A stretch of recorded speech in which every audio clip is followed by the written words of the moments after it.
I suddenly realized the worst student in my class might actually be a long-distance running prodigy. I drove behind him for 10 minutes. The speedometer showed 12 miles per hour, but the boy never slowed down. I was curious how far he could run. I kept driving behind him. Why are you following me? You know how fast you were going? What are you, a cop? You always run that fast? I don't got a car, right? Can I give you a lift? No. But you can quit following me. Watching him fade into the distance, I thought this kid might be something special. Back at home, I started digging through old records. I compared results from the state competition. That boy's speed could easily place him in the state's top 10, and he didn't even have proper running shoes. With the right gear, he could even be a champion. The principal was convinced and gave me the green light. In class, I set up a small competition. The top 4 would win a bottle of sports drink. The students eagerly jumped in. After the race, I picked the best performers. Thomas was one of them. Training began. They always wore old, worn-out shoes, but they completed the training with ease. I signed them up for a local race. I got them new uniforms and running shoes. At first, the boys were excited and full of confidence, but due to unfamiliarity with the course, we came in dead last. On the ride back, everyone was silent.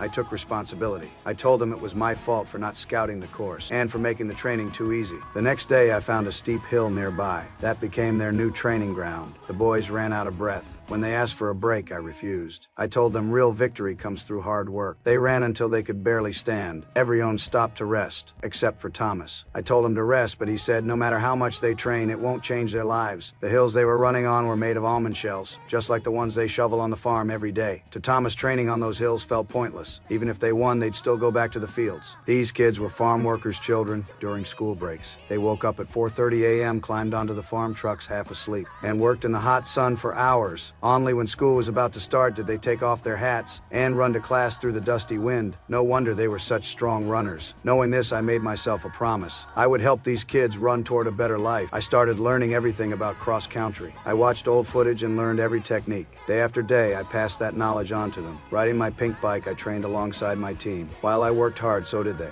After weeks of training, McFarland became the best cross country team in the region.